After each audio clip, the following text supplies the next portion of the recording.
If you've not seen me before, I'm just a normal guy. This is not a tech channel. I've been making videos about my life here in Thailand. Recently, I got a little bit of money from the YouTube, so I decided to reinvest it into the channel, into this camera, the Insta360 X5. This is what I think so far.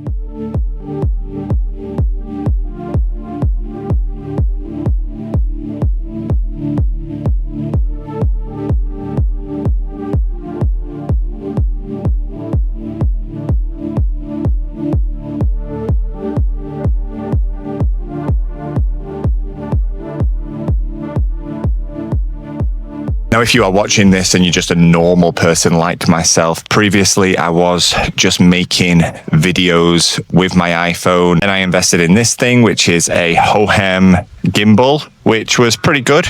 Gave me some nice steady shots, gives you some nice options, but I did want a little bit more. I purchased the DJI Neo, a little mini drone, which great investment for like 150 quid, I think it was. Incredible footage using this, but I ultimately wanted was a new camera. And there's so many of these pocket gimmicky cameras available right now that it was a little bit overwhelming. Hopefully today I'm in the perfect environment to show what this thing is capable of. So let's go take a walk around and I'll tell you what I make of it so far. Just a quick note about the audio here, guys. I am using the DJI Mic Mini. As you can see, I go for the entry-level option on all variables. And it can be a bit tricky because obviously you can use Bluetooth, but that takes away from the sound quality. I saw a brilliant video by DJI Films, I believe. And it was quite a small channel, but it was really, really good video. He had the idea of a long USB cord plugged into the camera with the receiver on the other end. And what I've done is I've used a little bit of that wire thing that they use to, you know, take care of dirty wires to mount it. Hopefully the invisible selfie stick feature, which is one of the great things about these cameras, will stay intact. Being able to capture everything in sight all around you is the whole marketing, the whole appeal of these things, right? But there is a steep learning curve when it comes to this Insta360 Studio. They do have an app which has been getting a lot of praise. It was one of the things I thought would make life very easy. But what I did find is on the mobile app, on the iPad app, you're limited in what you can export. So I want to export the highest quality possible for YouTube. I want to get the absolute most out of this thing. But what I did find was that if I want to export the highest quality videos, you do have to do it on the desktop in the studio. And I don't think it's quite as intuitive as the mobile app. Just got to learn about those keyframes. Keyframe. That is the key word for framing these videos.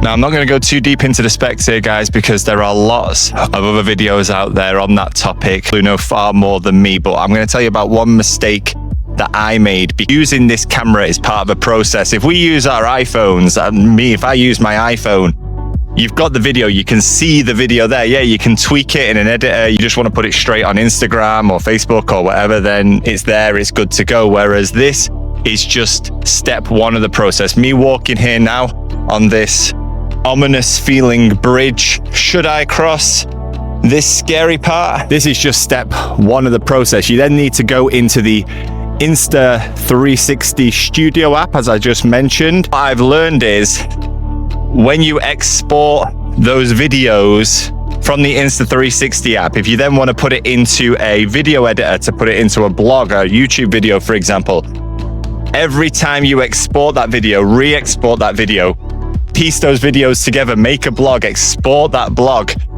things are getting compressed all the time. So what you're going to want to do, in my opinion, what I am going to do, even though it takes up a lot more space, even though it takes a lot more time, is I am going to export everything from the Insta360 Studio at the absolute highest quality. Now the camera says 8K, but that is for the entire 360 video, which you can't really use. I mean, some people might be able to, but I can't really use. So then when you frame it, when you choose what you want to keep, I think it comes out at about 4K. So looking at the bit rate, something that I've never really thought about before. A good long chat with ChatGPT. He's taught me all about it. I'm going to be exporting at a 200 bit rate, which is like professional level apparently, because then when I put those clips, when I put those videos into an editing software, I edit them, I tweak them, I export them as a bigger file.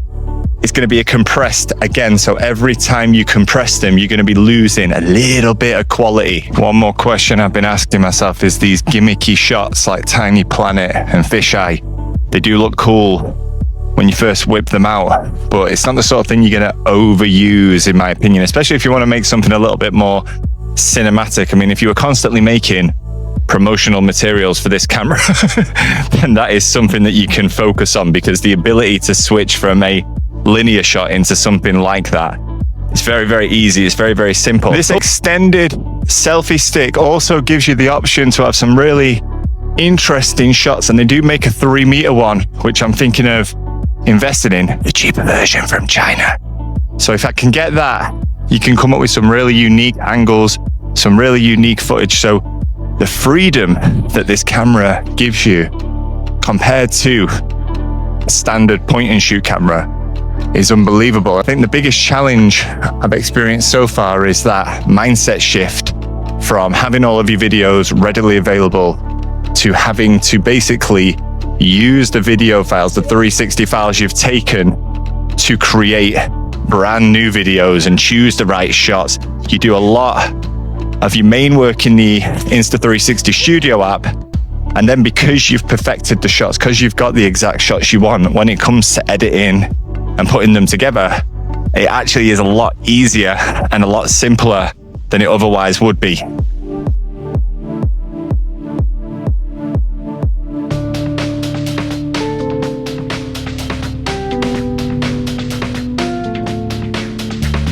One other quick tip I can recommend is to have a quick look at the accessories that your camera comes with. Quick look over the instructions before using them. I got the Essentials bundle, which had a camera stick inside. That's pretty standard, pretty self-explanatory.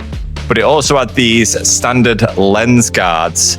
The kind lady in the shop offered to put them on for me. She said, "Do you want me to leave them on the camera?" I said, "Yeah, sure." I didn't really think much of it. I just thought, if they're lens guards, it's good to have them on at all times. But I was out filming at nighttime last week, and as I passed under the light, the lens guards were picking up a lot of reflection, a lot of flare. Looked into that, I found, pretty simple mistake by me. It's recommended to take the lens guards off when filming at night, because the light will pick up that extra reflection. And also, likewise, when you're in the swimming pool, when you're underwater, you should take the lens guards off too, because they are not watertight. So water will get inside and therefore distort your footage. In conclusion, my friends, as a complete newbie to 360 cameras, so has my experience with the X5 been like so far? Well, I bought it 2 weeks ago, and you might be thinking that's a little bit of a short period to be making this sort of video. But for the first 2 to 3 days, I was thinking, have I made a mistake here? A day, 2 days later, quickly got the hang of it, and now I absolutely love it. In fact, my original consideration, should I buy the DJI OSMO Pocket 3? Should I buy the DJI Action5? Super happy with this choice due to the freedom it gives me. I'm sure those other cameras are very, very good, very, very impressive. I feel like I could achieve 80, even 90% of that with the iPhone. With a little bit of tweaking, I could get similar results, whereas I don't feel like I could get anything like this with a typical point and shoot camera. The options it gives me, the freedom it gives me. I was walking around Bangkok last week, hectic place, people everywhere. And instead of having to consciously turn around and think about exactly what I'm filming at all times, I could just stick the camera in the air, confident that it's going to pick up everything. If that's what you're thinking, guys, be prepared for the learning curve. Be prepared for the extra time you're going to take framing those shots, but realize that is part of the process with this camera. And in my opinion, it's 100% worth it. Hope this has been helpful. See you in the next one. Bye-bye.